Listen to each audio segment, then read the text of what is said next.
Salam semesta, hidup itu jalani saja, meneladani akhlak Allah As-Sami'. Kawan, pernahkah terlintas di pikiranmu bagaimana cara Allah mendengar? Apakah benar Allah mendengar doa kita, sementara kita merasa doa kita belum dikabulkan? Jika itu pernah kalian lakukan, lebih baik hentikan sekarang, sebab itu adalah pemikiran yang keliru yang bisa saja membawa kita pada kedurhakaan. Tidak ada satupun suara yang bisa luput dari pendengaran Allah sebagai As-Sami'.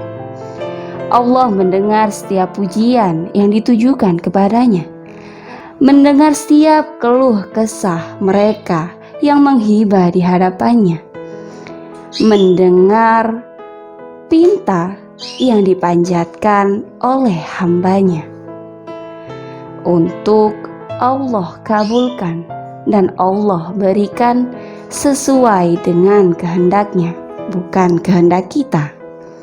Bahkan Allah mengetahui dan mendengar langkah kaki seekor semut hitam yang berjalan di atas batu berwarna hitam pada gelapnya malam. Allah juga tidak mendengar dengan perantara alat. Tidaklah pantas bagi kita untuk menyamakan Allah dengan makhluknya. Bagaimana cara Allah mendengar? Tentu tidaklah sama sebagaimana cara kita mendengar. Dan Maha Suci Allah dari segala bentuk penyerupaan. Sesungguhnya sifat mendengar yang ditujukan kepada Allah Subhanahu wa Ta'ala adalah sebagai ungkapan yang mewakili bahwa Allah memiliki sifat yang dengan sifat ini Allah dapat mendengar segala sesuatu secara menyeluruh tanpa terkecuali. Kawan, kebanyakan kita lalai dengan sifat ini. Bukan berarti kita tidak tahu.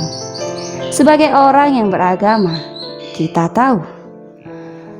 Tetapi kita abai untuk menanamkannya di dalam hati kita, bahwa apa saja yang diucapkan baik secara langsung oleh lisan kita, terbesit dalam pikiran kita, bahkan terlintas di dalam alam bawah sadar kita.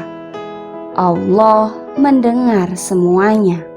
Sayangnya, dalam kehidupan sehari-hari mudah saja bagi kita untuk berkata bohong, menggunjingkan orang lain, menipu, bergumam dalam hati, bahkan mengadu domba, tanpa pernah sadar bahwa ada yang mendengar setiap ucapan kita dan menanti kita untuk mempertanggungjawabkan kata yang telah terlontar dari lisan kita dan lintasan pikiran buruk yang tak pernah kita cegah kehadirannya.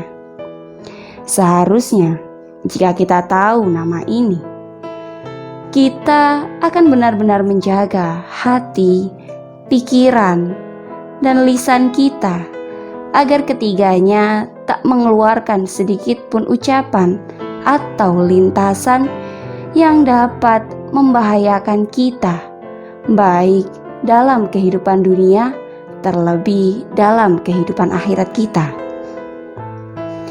Kawan, kita jelas memiliki bagian dari sifat ini. Meski dengan segala ketidaksempurnaan kita sebagai makhluk. Dengan telinga kita dapat mendengar segala suara dalam batasan tertentu. Tetapi yang harus kita pahami adalah bahwa Allah tidak menciptakan telinga kita hanya untuk mendengarkan aib, celah, atau keburukan orang lain, atau apa saja yang dapat membahayakan diri kita. Allah menciptakan telinga untuk kita agar kita mau mendengar firman-Nya, mendengar setiap panggilan dan seruannya, agar kita hadir dan mengambil manfaat darinya, supaya kita dapat menuju ke jalan Allah Subhanahu wa Ta'ala. Dan jika kita ingin menjelmakan sifat ini, kita tidak akan mau menggunakan telinga kita untuk mendengarkan kesia-siaan belaka. Wallahu a'lam. Sekian, hidup itu jalani saja. Salam semesta.